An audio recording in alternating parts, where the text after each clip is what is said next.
Just a couple quick notes before we begin the panel. Two things. Most panelists and speakers will ask you to turn off your cell phones and mobile devices. I'm going to do the opposite. I'm going to ask you to turn them on, fire up your favorite social network, and talk about what we're doing here right now. Tweet it out, put it on Facebook, take pictures, blog about it, do it all. Get it on Twitter. This is the official hashtag, TTT13. Use it so other people can find what you're talking about. That little name underneath it, that's me. That's self-advertising. They say I should do that more. Okay. You all know the numbers. We have a $16 trillion debt. The big three entitlements, Medicare, Medicaid, and Social Security, are all headed for collapse. Okay, when anyone tells you, they're headed down. Government-run health care is the fourth big entitlement. And all these four entitlements do one very important thing very few people are talking about. They shift costs. They move money from young people to older people. We might think that's good because we want young people working a lot, but here's the problem. The problem is twofold. Number one, younger folks haven't quite had the chance to amass a career and build up wealth. We're transferring money from them before they have an honest chance to do it. Number two, a lot of young people are deeply in debt from their college loans. In 2010, for the first time in our history, college debt passed credit card debt. Last year, new college debt equaled $100 billion, and the number went over $1 trillion of outstanding college debt. Now, on to new graduates and relatively young people. And by the way, when I talk about relatively young, kind of in my own head, I'm used to talk about people who are 18, 19, 20, 21, but increasingly the people who are shouldering this college loan debt are in their late 20s and early 30s, and now even into their mid-30s. So, all of these programs, along with the debt, have shifted the fiscal burdens to generations that have fewer chances to shoulder them well. We call this generation the cheated generation, and I have four people here today here to talk about it with you now. They're going to all speak for about, each of them will speak for about 5 to 8 minutes, and we're going to have a few questions afterwards. I want to introduce them now. First, to my right is Trey Lewis. Trey graduated from Howard University with a BA in political science.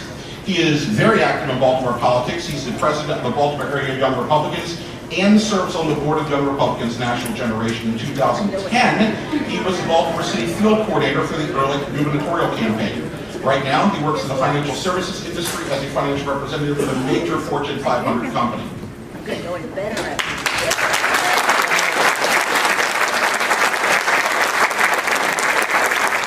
Next is Gabriella Hoffman. Gabriella is a Regents graduate of UC San Diego. She has a Bachelor of Arts in Political Science. She's a blogger, a youth grassroots organizer, a social media wonk, a speaker, and let me also tell you, she is also a Twitter goddess. I follow her. If you follow her too, your timeline will never, ever stop.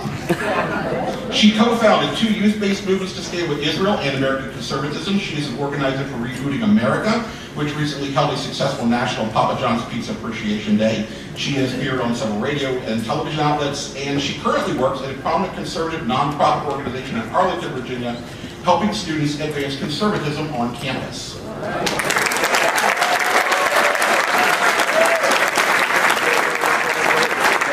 Gabriella is Brian Meshkin. Brian is the founder and president of Approved Biosciences, a personalized medicine genetics laboratory with offices in California and Maryland. He is an elected member of the Howard County Board of Education and currently serves as their vice chairman. He is also a school board member. He initiated the digital learning program, expanded public input to policies and procedures, and initiated measurements and accountability for school board policies and push for school choice and fiscal responsibility. He's a longtime community volunteer. He is the former president of the Howard County Republican Club, secretary of the Howard County Republican Central Committee, and he also has time to be a husband and a father and active in his church and his children's sports and teams. Thank you, Brian.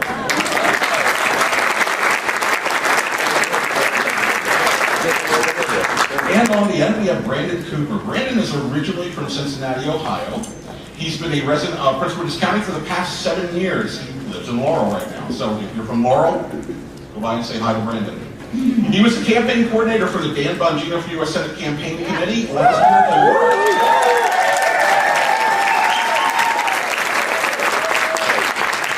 year. Before that, he worked as an aide to the Republican National Committee. He is the chairman emeritus of the Howard University College Republicans and holds a BA in French and Political Science from Howard. He is currently a member of the Ebenezer AME Church and secretary for the local chapter of the 100 Incorporated.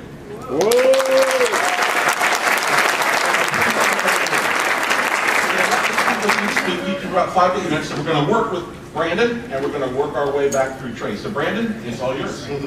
That was a better welcome than I got when I drove in this afternoon. But I was driving by there waving. I guess they either saw my lovely complexion or the car I was driving, and they were all waving. I'm all for people expressing the First Amendment right and freedom of assembly.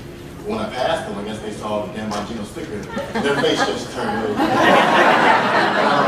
Thank you. And what I want to talk about, I guess, are some how-about issues. If you come across someone in this generation this year, under 40, there's some issues that are taking place in 2013 that I think will resonate more with them than the other issue. And the first one has to do with education, and not so much the student choice issue, which was touched upon earlier by the candidates, but the student loan issue. 37 million Americans, about 1 out of 5 people in this country, have student loans, and 60% of them are under 40. And the average debt of them is $23,000. And while that may not seem like a lot for those comparison to mortgages, and some of us who are older in this room, for someone who's, like you said, in the late 20s or early 30s, $20,000 is a lot. And the reality of that can be seen in delinquency rates. And even though mortgage rates are, capital-wise, are greater than student loans now have the highest delinquency rate of any kind of credit, beating auto loans and mortgage loans, because that burden cannot be carried by this new younger generation. And the main cause of that, as always, is government. I mean, whenever you put too much government, whether it's in healthcare or housing, foreclosure prices go up. And the same thing happens when the government takes over the student loan program. While there still are private mortgages, you can still find a private auto loan. You can't find a private school loan anymore because 2 years ago, it took over the student loan market entirely. And if you look at the sheet I passed out on the tables, the chart, you can see that inflation, what is the number one factor, the number one sector that increased in price for inflation? The student loan market. Because the government has now a complete monopoly over it, and it takes out the incentives of the universities to control the price. But and on top of this, you'll think that with all this government intervention, back in 1978, $500 million was spent on student loans. Fast forward 30 years, a 200% increase. It's now $115 billion is being spent by the federal government over the last 30 years. And the response to that, you would think that the quality of degrees would be higher, but in fact, if you look at the salary of a 2012 graduate, it's $3,000 lower than it was 30 years ago. So you're investing, as Democrats say, investing all that money into education and pay off 30 years later is a lower amount in pay. So I think that is, if anything, is one of the major cheats that we're getting in our generation. And on the side note of education, not really doing with student loan factor, is when you look at new parents. I mean, people over 60 like my grandmother or people in the upper age, K through 12 public education is not a major issue in their mind. They're more dealing with the entitlement programs that won't be there for them, prescription programs. But for those under 40 who are having their first child, it's a reality for them that the failing public schools in this country, the failure of the public school system, particularly in Maryland, is a real issue that I think we can resonate with Republicans in front of that issue in 2013. As you stated, entitlements, we all know the same story. So Social Security has a $75 billion deficit this year, $82 billion deficit next year. But what they don't really talk about, I guess, is Obama's role in it. This year, on when we take out new paychecks, the payroll and tax increase. And while he's always talking about raising taxes on the upper class, he never talks about the taxes that he's increasing across all bands of the country, particularly the payroll tax increase. And jumping down to the Affordable Care Act's new tax increases, those also affect everyone. While the Democrats are always trying to champion that they're raising taxes on the upper class, they never talk about the tax that they're raising on the middle and lower income people. And while they have the audacity to call it the Affordable Health Care Act, in actuality, new taxes come on in a segmented every year. This year, 2.3% tax on medical devices, so even if it affects everyone. Whether you're getting an x-ray or a pacemaker or any type of device, even in surgery, you're going to see that cost pass down. When it comes to the medical expense deduction cap, now it's rising from 7.5% to 10%. So now a middle coming from family with children are trying to struggle for now have to pay more out of pocket before they can deduct it out of their taxes. And lastly, even though they like to try and call it the Affordable Care Act, in the last, 4 years, each year it has outpaced the growth of cost of healthcare than under Bush. But yet they don't want to call it Affordable Health Care Act. So I think those 3 issues are more than anything. This year, 2013, we have a way, Republicans and conservatives have an entry point into building that coalition and reaching out to those voters.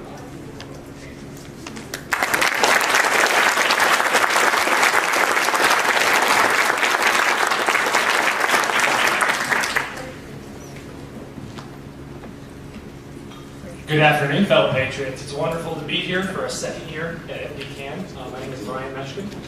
Today my heart is filled with gratitude. I'm thankful for the courage and effort of the organizers of this event. I know there's been a lot of controversy around it, and I want to thank Catherine, Tanya, and all the others on the team that put this together. I'm thankful that my wife and kids can be here with me today in the back of the room. I take a lot of time away from my family to serve in my community, and I'm grateful that they are so patient with that, and they pray for me every night.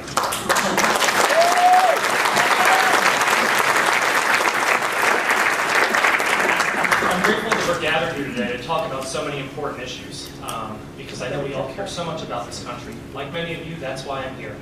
I care about the future of our country, and I'm deeply, deeply concerned about the direction that we're heading. One of the things I love about being a parent, you learn so much going through that experience, is seeing the world through my kids' eyes.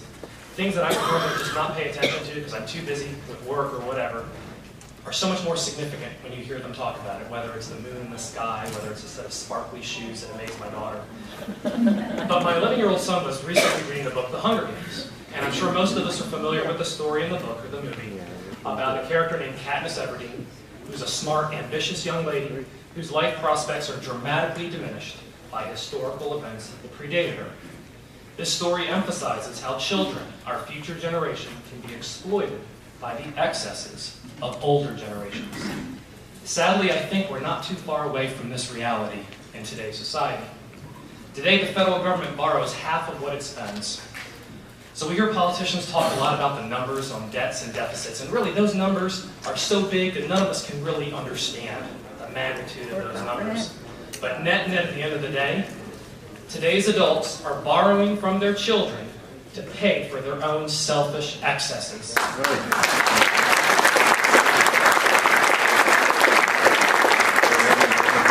Beyond the numbers, it's immoral and it's selfish, and it's been going on for 30 years.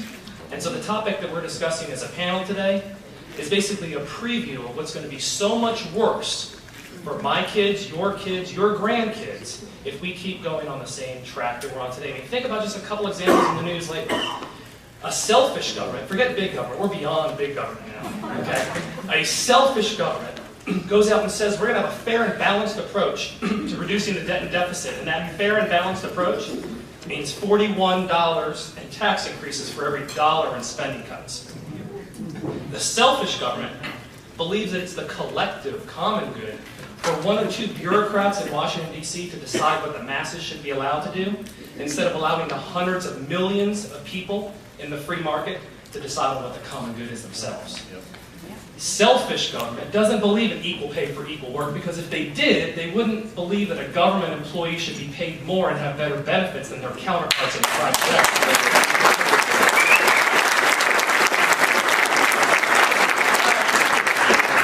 And selfish government believes that some people should pay taxes and other people shouldn't. At the end of the day, I think we need to get beyond the economic terms of big government and small government, because people really don't understand those things. At the end of the day, we're talking about selfishness. This is a moral issue that connects with all those feeling liberals. The real reason why they're registered Democrats is that they feel for the poor, and they feel for health care, and they feel and hug trees. But it's not because of how they want to solve the problem. It's their feelings that make them registered Democrats. And if we could convey our ideas in such a way that resonate with those feelings, the way Scott Walker is able to in Wisconsin, the way Chris Christie is in New Jersey, we will get them to vote for us.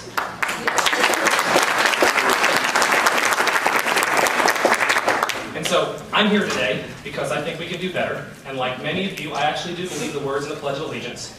As the only Republican on the Howard County Board of Education, I get to hear my fellow colleagues when we're saying the pledge omit words like under God as we're sitting there. But I do believe we are one nation under God, indivisible, with liberty and justice for all. And I believe that the answers to the challenges we face are really in those words.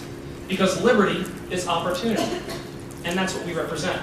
Justice is about fairness. And I'm so sick and tired of hearing liberals talk about fairness, because it's the biggest measure of hypocrisy we ever see. As conservatives, that's what we seek to conserve. We seek to conserve and protect opportunity and fairness for all, and that hasn't been happening. So, let's just think about this from a common sense standpoint. We've created billions and trillions of dollars on government programs over the past 30 years as we've had this massive expansion. And they've all been designed probably with the best of intentions to solve problems. But if you're going to spend billions of dollars to solve a problem and have a program, whatever it may be, to solve that problem, don't you think that over time it would solve the problem? Don't you think that by virtue of solving the problem would be reduced, so therefore the cost would be reduced, and eventually the solution would go away because the problem goes away? Yeah. And so let's just take two examples, two that are close to my heart, where people think that liberals care more than conservatives do: poverty and education. So we've spent the past 30 years and billions of dollars on the war on poverty in America. The poverty rate is just as bad, if not worse, than it was 30 years ago. And somehow it's compassionate to keep that same system in the same place. When someone's in poverty, they need an employment check, not an unemployment check. We care more about poor people than liberals do. And we can't let President Obama take the words that if you work hard and play by the rules, then you should be able to get ahead in America. Those are our ideas, and we need to stand up for that. Selfish liberals, they think their idea of helping people is to give my kids and your grandkids a life of dependency, a life of debt. We as conservatives want to give our kids an inheritance that isn't taxed, an opportunity towards the future. Absolutely. We are the party of Americans and those legal immigrants who want to be Americans, that want to have the American dream, not just those that already have it. And so how about education? Well, as the only countywide elected Republican in Howard County and the only Republican on the school board, I can testify that education is a huge, huge winning issue, echoing what Brandon said, for us as conservatives. Because education is all about opportunity. But like most government initiatives, the current government-run education system is failing. Brandon talked wonderfully about the student loan issue and those type of things, so I'd like to talk basically, and now think about that. Our college and university system is the envy of the world, and that's a problem. Now think about our K-12 education system. That's mediocre at best. We spend more in Maryland per capita more than anyone else in the world for a public education system. The United States spends more than everybody but Luxembourg, but in Maryland we're so generous we pay more than anybody else. And so we're basically paying a Saks Fifth Avenue price for a Walmart product. We're paying $1. We're paying $1 and we're getting a 50-cent product in return. I don't like to overpay for those type of things. Most people wouldn't, and we continue to do so. Now granted, Maryland is ranked the best over the past 5 years of all public education systems in the United States. That tells you how bad everybody else is. And that's something to be proud of, but I don't think I would necessarily brag about being the best at the average. So when you think about that, why is it that our K-12 education system is so bad? Well, think about it. We as conservatives believe in opportunity and fairness. We believe that if a child can choose which college and university to attend, they probably should be allowed to choose what K-12 school to attend. If government money is going to follow that child to a Pell Grant student loans to a Catholic school or any type of religious school or a private school at the college level, why wouldn't the same public funds follow them in a K-12 system? No child in America should be held back from their opportunity to pursue happiness by virtue of the street that they live on.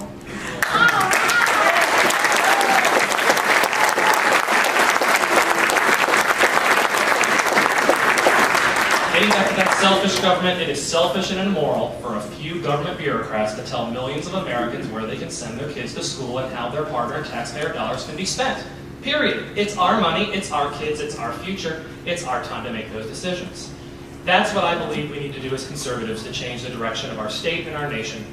I think that's how we prevent the next generation from getting cheated. We stand for opportunity and fairness for all. We believe that our collective abilities are best found in our families, our neighborhoods, and our communities, not a group of government bureaucrats. When our neighbor's in trouble, we're not happy, or we are happy, if 5 neighbors show up on their door to help them out, not 5 bureaucrats from the IRS. We believe in big dreams, hard work, opportunity, and fairness. That's what I believe. That's why I'm here. I'm grateful to be on this panel today, and I hope that through the discussion today we can stop the generational theft that's going on in America. Thank you.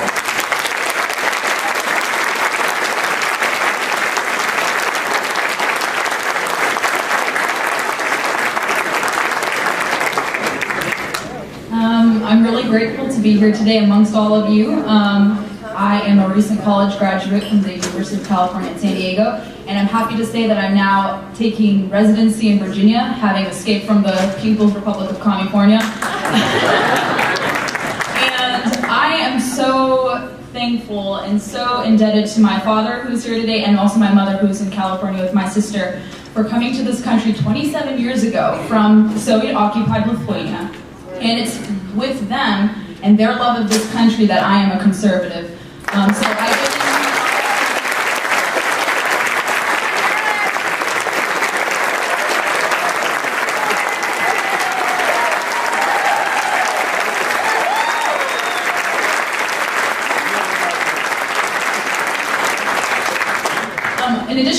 being an anti-communist, I can't stand communists, and the left is largely mirroring a lot of what the Soviet Politburo behaved like in my parents' former homeland. And it sickens me that we have people in charge of this country who are dictating how all of us should be living instead of giving us the freedom to choose what we want to do. But in addition to being a conservative, what I do on a daily basis is I work for the Leadership Institute as the Northeast Regional Field Coordinator, so I work directly with students, and I hear so many complaints about them regarding their campus biases, leftist abuses, crazy professors, and things of that sort. So I'm very young, I'm much in touch with my generation, and not only do I see it on campuses, I see it among my peers, people I went to college with, and I totally understand what they're going through in college and also in their communities. And I also do blogging, activism, online organizing, and it's about to say that we need more of our generation to be involved in taking back this country.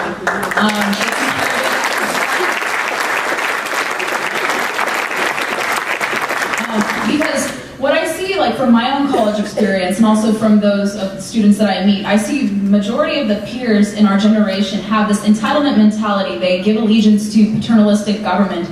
They want to be like Sandra Fluck. I don't understand, why would you want to be like that repulsive, disgusting, immoral girl? I'm sorry, if that's viewed and offensive in slut-shaming or whatever the heck that is, let it be heard, because she is a repugnant human being.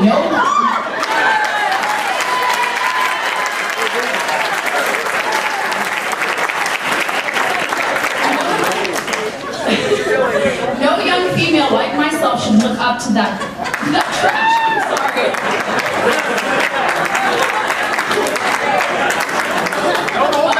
But anywho, but going back to, I guess, why I'm conservative and why I do what I do. It's because of my family's suffering and their sacrifices that I am involved in this cause, and that I want to help my generation succeed. And why, it's wonderful that everyone is out here today, but I don't see enough young people. I don't see enough people who are wide-eyed, excited to take back this country. It's a real shame. I mean, it's wonderful that we have all of you here, but bring your kids to every event you go to. My dad dragged me to whatever meeting and gathering he could. He inculcated me with conservatism from a very early age, and it's without that I wouldn't be normal and on the right course, I guess.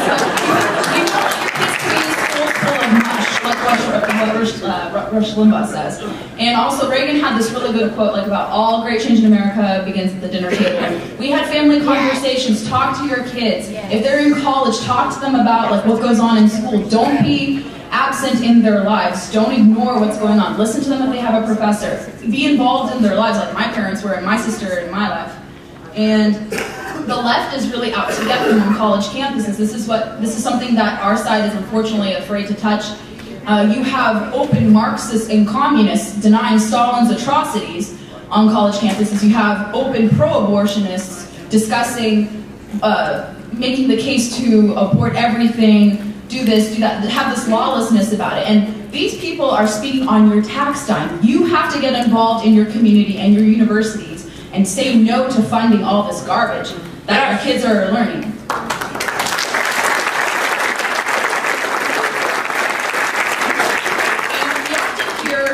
After the election, and I'm not speaking on behalf of my whole, I represent my organization, but I'm speaking solely on my own thoughts. But given the election results and the failure on Romney's campaign to really gauge our generation about important issues, and the fact that we now hear echoing and rallying cries to abandon conservatism, oh, we must give up on social issues because they're really divisive. I think that's a completely BS move. You can't do that. Conservatism, you don't have the essence of American exceptionalism. You don't have that, because when you learn how to manage your budget and have a family, those two go hand in hand. In order to be responsible personally, you have to know how to balance your budget, and you have to know how to behave as a human being, as a respectable human being, preserving the right to life, traditional marriage, and having a good reputation, and also just being, a person of your principles, words. And we don't see that going on. So the next time someone tells you that young people should abandon fiscal conservatism, social conservatism, please chide them against that. That's extremely wrong. And with the education system, they teach people in my generation to hate making a profit, to hate free enterprise. I was recently featured in Fox News, and I'm all over Drudge Report, if some of you don't know that, but I was interviewed by them, and I gave my opinion about the payroll tax. And a lot of my generation sees ill in being an individual. They want to sulk off of the government for birth control. They want to demand for handouts. That's unacceptable. That's really more demoralizing. And the fact that like Occupy Wall Street and all these other young people are demanding for greater government interference in their lives is really scary, because all those rallying cries for more tyranny, collectivism, alarm me as someone who's a child of immigrants from a very oppressive, formerly oppressive regime. But Russia hasn't really changed that much. Don't think that Russia is an ally. Soviet Union still very much exists there, but in a different thing. And whenever I tell people that, or whenever people ask me that, how can we gauge people your age, how can we get more young people, you have to scare them, unfortunately. You have to tell them what's going on. You have to give them the reality, like, look, you won't have a future if you don't defend your turf, and you don't defend the Constitution, you don't defend traditional values, and our nation's sovereignty. And there are so many other young conservatives like myself. My friend Liz, who works at Media Research Center, she and I, and so many others, Justin Charters, you may have seen about Rebooting America, Resistance 44, Tyler, who works for Free Beacon. My sister is going on Dr. Phil's show to condemn the hookup culture this Tuesday, so watch that.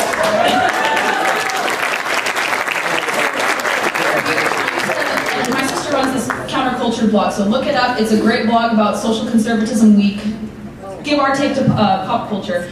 And there's so many of us. I have so many wonderful friends that are fighting alongside me, and also my coworker Lauren Day. She is an exceptional person working to help advance Leadership Institute's message. So get involved with our organization and get in touch with, like, look up what young conservatives are doing and help us and get your kids to work with us, because without a greater army, we will lose. You will lose the youth vote time and time again unless you gauge our generation and tap into pulp culture and maintain conservatism and articulate it. That's what you have to do. You can't, the message is not wrong, it's the messengers. We don't have enough people articulating conservatism to our generation, making it appealing. So we can't mute our issues there. And as someone, who comes from a long line of very, I guess, sad history, I mean, I've had many family members persecuted under Nazi Germany, and I've also had my maternal grandfather was in a Russian gulag for 18 months. And when I hear people say that Stalin didn't commit any crimes, I can't help but shake, because my grandpa was in one of those camps for 18 months, suffered tooth and nail and everything. And to say that this brutal dictator, or Mao Zedong or Fidel Castro, these people did not commit any crimes, really irks me, and it should irk you too. Yes. And that your kids are learning this each and every day. So I know there's a great Santayana quote about those who fail to learn from history are doomed to repeat it. If my generation and everyone else in America fails to learn from the failures of the Soviet Union, from communist Cuba, communist China, Vietnam, and all these other oppressive regimes, we're going to have it here in America, because people will not defend those freedoms if they're expected to just willingly go with whatever this administration says and what bureaucrats do to us. Abuse us on a daily basis. So it's important that you teach kids history, get them involved Leadership Institute, with all these other plenty of young conservative organizations, and talk to them. Talk to them, make sure they listen, make sure they watch the news, make sure they read books, make sure they refute liberal arguments and leftist claims, and have them talk to people like my father or other people who escaped, or Holocaust victims or Gulag victims, to I guess gather like what it means to really value your freedoms. My dad is such a wonderful role model to me. Like, if it weren't for him, I mean, honestly, I don't understand how I could. What about me? I don't say about you. I just abused you as much as I could, and I enjoyed it for secondary. Yes. I mean, like, people like my parents really keep this country going. It's because of legal immigrants like him. He worked hard to get his citizenship, and other people have to work hard and really take value to this country.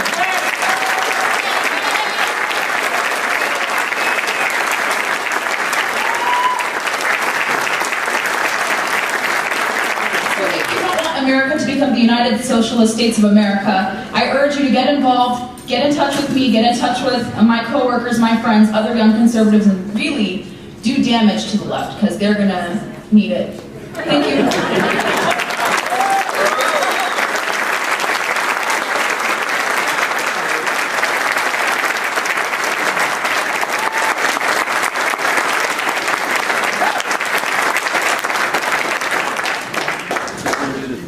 afternoon, everyone.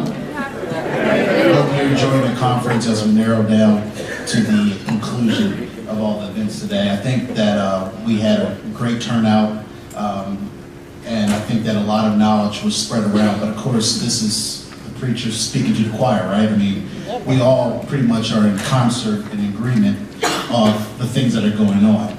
So what I'm going to talk to you about today is not necessarily the youth aspect of what's going on, but the totality of things, of what is going on, and why is it going on, why the persistence of it's going on, and what can we do realistically to stop it. So in 2016, when our beloved governor runs for president, automatically, his campaign advisors know something. They automatically know they have about 215 electoral college votes. And we know you only need 270. So this is the reason why they already have 215. I'm going to go down the list. California, Washington, Oregon, Minnesota, Wisconsin, Illinois, New Jersey, New York, Massachusetts, Maryland, Pennsylvania, Michigan. He only needs a couple more states. He's going to go after Ohio, Virginia, and Florida. That's 60 more electoral votes. Boom, there's the election. Just like that. That's it. That's it. So what does that mean? Well, if you look at it in detail, why does he have those votes automatically? Because the old baseball saying is, he's hitting us where we ain't. The fact is, we're not in urban America. 4/5 of the population lives in urban cities or its surroundings. Why aren't we winning urban cities? Why aren't we winning Baltimore County? Why not? Why is Baltimore County even 50-50? It should be 60-40, 70-30. Why aren't we winning Baltimore County? Why aren't we winning the suburbs of New Jersey, of New York City? Why aren't we winning the suburbs of Boston? Why aren't we winning Los Angeles County? Why aren't we winning Miami-Dade County? Why aren't we winning Aurora and Cook County and Illinois? Why aren't we? We have empirical evidence to show to the voters out there what Democrat leadership leads to. The American city. It's as evident and clear as day as a bright sunny day like today. It's clear and evident. The American city is the epitome of what Democrat leadership or liberalism will do to this country.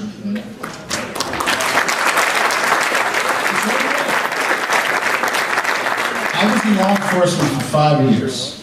I was a Baltimore City police officer. Baltimore City.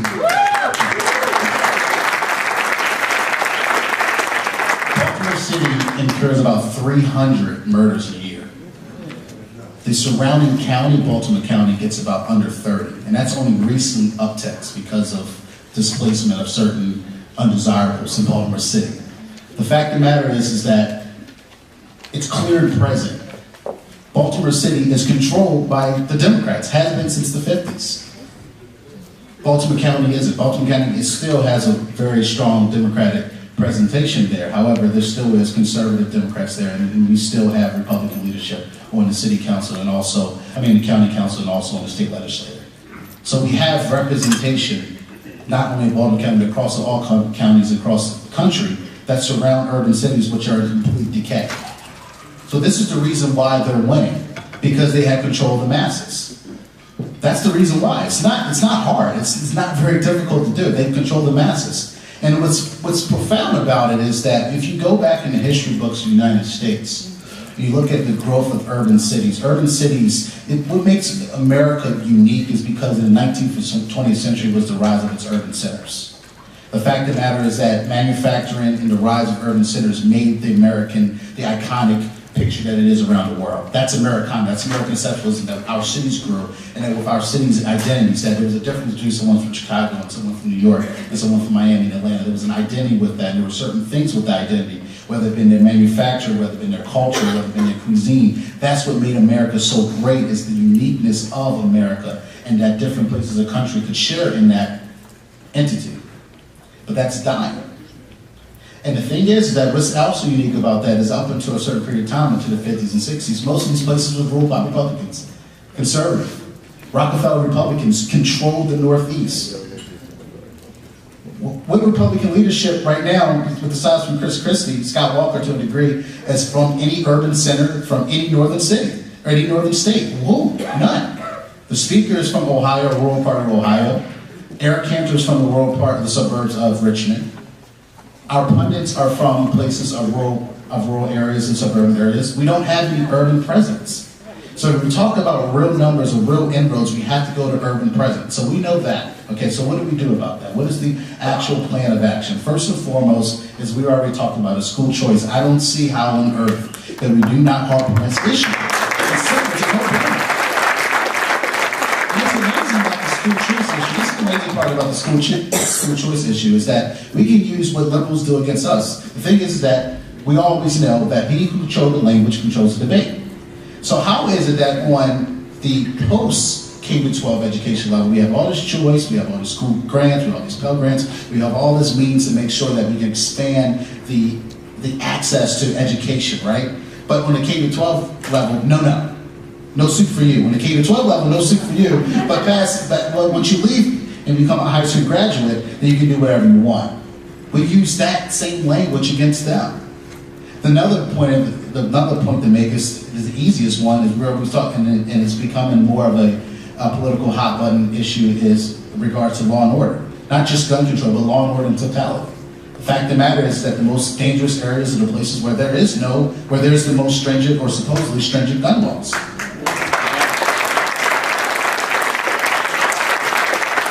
Here's another number for you. Baltimore, I'm going to relegate it to our own locales here. Baltimore City has one licensed gun shop, which is technically actually only for law enforcement. One. Baltimore City has one. Baltimore County has more than 10. Where's all the crime? Baltimore City. Right? I mean, you would think that all the crime would be where the gun shops are, right? People getting guns and going up and robbing CVS stores left and right. That's not happening in the county. It's happening in the city. It's happening in the city because there's no law and order, there's no seriousness in regards to the judicial system. The fact of the matter is that there was a study done in the mid-2000s in regards to that a crime committed with the same type of circumstances in Baltimore City, and a crime committed with the same type of circumstances in surrounding counties of Harford County, Baltimore County, Anne Arundel County, Howard County, that you're 5 times more likely to get arrested or actually convicted in those surrounding counties than in Baltimore City. 5 times. So we're talking about, as a law enforcement officer, I encountered people who were charged and convicted of murder 1, which is a miracle in Baltimore City, and they only did 8 years for murder 1. 8 years for murder 1. And so these are the type of numbers and these are the type of displays that we have to throw out there. So the way we do that is not necessarily with the Maryland GOP, because that's not going to really work. We know that. So what works is that organizations. It's not a slang and scale, it's just that the word conservative and Republican is a pejorative in urban centers where the youth lives. That's what we're talking about. We're talking about the youth, we're talking about minority votes, we're talking about women votes. That's where people are. We just got to go where people are. So where people are, the pejorative word is conservative and Republican. It doesn't work. What does work is numbers. What does work is those feelings that Brian was talking about. Is that they feel the wrong. But their only choice is Democrat versus Democrat in the incumbency. Incumbency versus the new guy. That's it. That's their choice. I mean, legitimately, Baltimore City voters come up to me and they say, Trey, I might vote for a Republican, but there's no Republicans in Baltimore City. I mean, and they're actually right. On the ballot, there is none. In the general election, there are no Republican representations. The fact of the matter is that there needs to be a center source, whether on the national level, going to the state level going to the local level, and in which we need to have, and we need to relegate positions and agendas for each individual person. We can't have all the organizations that we have represented today that came to this convention. We can't have everyone doing the same thing. Certain people have to go in certain areas, so we have to have an education agenda. Certain people need to be on certain boards, that's very important, be on certain boards in regards to education. And Baltimore City doesn't have an elected school board, so how do they get in? Well, they go to the PTA meetings. They might not have a child in Baltimore City School, it doesn't matter, it's not important. Go to those meetings, go and get involved with who the people who are the legislative liaisons for education in Baltimore City to Annapolis. And you get in cahoots with them. Yeah, you're going to get a Republican on the block, but at the end of the day, eventually they're going to have to listen to you because you're on the board with them. And so your influence spreads there. Then you have to go to the other social agendas that's going on. Everything from the NAACP, hey, become a member. Everything from the NAACP to the League of Women Voters, you have to get on these boards. You have to get involved. You have, because these are the people who are influencing the youth. These are the people who are controlling the mic These are the people who are spewing out blatant lies about what's going on in this country and in this state. So if we want to control that, we want to reverse that, we have to hit them where they ain't. They are places where we're just simply not. So we have to increase our presence in talk radio. We have to increase our presence in political talk shows. We have to make it so that we are places where the youth are and where we completely are vanished. We are completely vanished. And so we have to be serious about that. So the thing is, like I said, just to recap what I'm saying, we know the numbers. We know when the Democratic president runs for president in 2016, whoever it may be, we know the numbers on their side. So we know the numbers on their sides because they have the urban centers in their pocket. They have the urban centers in their pocket because they mobilize a certain small selected faction to go out there and vote for their people in. Because we're not talking about big numbers that elect these people on a local level. It's not big numbers at all. You can win a city council race in Baltimore City with 3,500 people voting for you. That's the numbers, because that's the abysmal turnout in November. So you have to break it down. You can't, sometimes you just can't go after it you can't go after the whole cake sometimes. You have to slice it down. And so the way you slice it down is by strategizing and saying, okay, why are they controlling what they control? And that's how you go after them.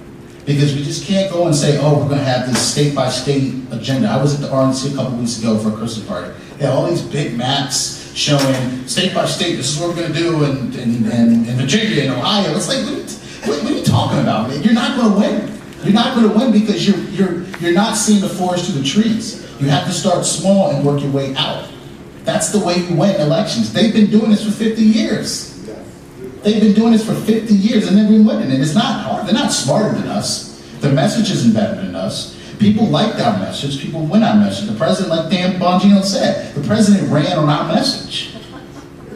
He ran on our message. That's crazy talk. The fact of the matter is that you have to start small. So it has to happen in your organizations or in your personal time and space. You say, you know what, yeah, I have a voice, but where realistically can I make inroads into that voice? And like I said before, you have to go to different separations of what controls your particular locale. So for Baltimore City, Baltimore County, Annapolis, and Orange County as a whole, you have to look and see, you have to go to your civic centers, you have to go into the Boys and Girls Club of America, you have to get involved. You have to represent and say, yes, I'm a Republican, I'm conservative, I'm here.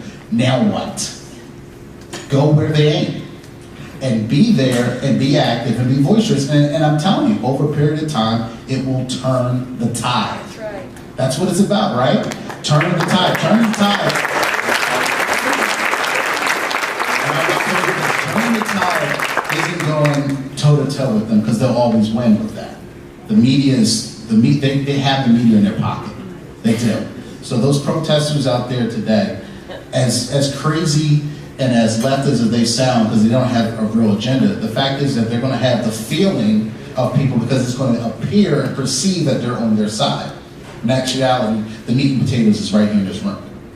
So, once again, if you want to turn the tide, you can't go out and jump in the middle of the ocean. You got to start on the shore and work your way out. All right?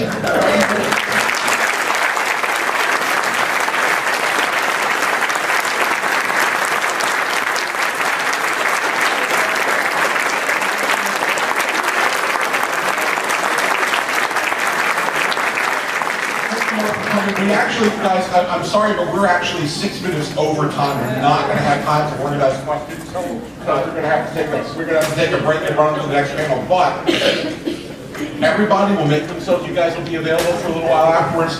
Find these guys and run them by your questions. They are incredibly smart people and would love to talk to you. We're going to take a 10-minute break, and when we come back, thank you all, thank our panelists.